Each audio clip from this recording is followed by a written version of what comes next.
Either Tiger has minus 39 yards on the year coming in, but he is a two-year starter. We saw him last year. Not a big kid, but certainly Coach Sanders likes the way he runs the offense. Yeah, and it is unfortunate when you have more interceptions than you have. Just the offense has been playing at a high level.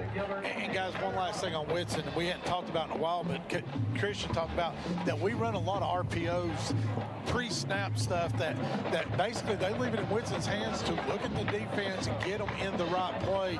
And so you add that on top of everything else, it just tells you what kind of student of the game he's been as well. Running backs, Tyler Tesner, 6 feet 197, a senior Tesner on the year, 814 yards on the ground, 97 rushes. He surpassed last week the 796 yards he had last year.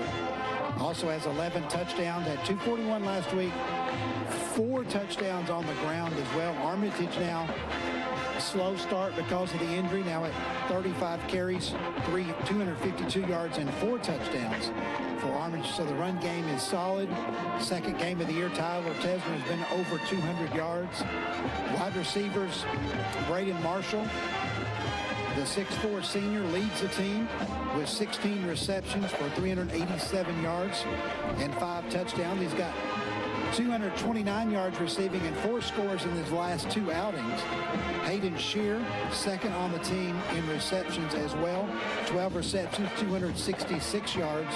And also in the slot, Alex Kitzmiller, 5'7", 137, a senior. Jonathan Gillespie will be there at 5'7", 137, a sophomore as well. So the receiving core, brand new this year, continues to evolve, continues to improve and get better for this Dobyns-Bennett offense. Absolutely. You know, those guys have really stepped up game after game. They've been able to get Jonathan Gillespie into the game a little bit more because of his kind of breakaway speed. And, you know, they just keep getting more solid as the weeks go by. Well, you talk about an unknown commodity, Steve, the last 2 weeks. If you've not figured out who Braden Marshall is, you know who he is now. Yep, he will be a marked receiver tonight for Jefferson County.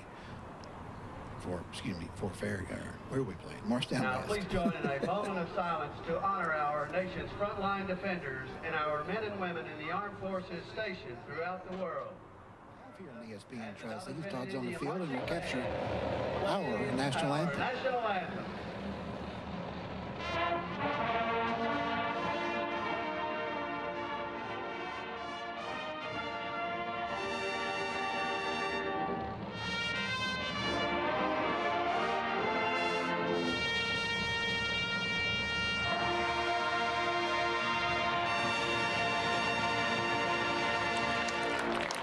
All right, great job of the Indian Marching Band on the national anthem. Let's turn our attention to the Tribe defense. Defensive end Jackson Martin, 6 feet 205, a senior. Martin on the year with 46 tackles, 8 tackles for loss, 13 quarterback hurries, and 3 quarterback sacks. Had an incredible game last week. A career high 13 tackles, 4 tackles for loss, 4 quarterback hurries, and 1 quarterback sack. At defensive end as well, Levi Evans, 6'3", 240, and a junior. 29 tackles for Evans, 7 tackles for loss, 4 quarterback hurries, 5 passes broken up, 2 of which came last week as he batted down balls at the line of scrimmage. Defensive tackles are Blake Collier, 5'11", 210, a senior, and Fonzo Booker, 6 feet 250.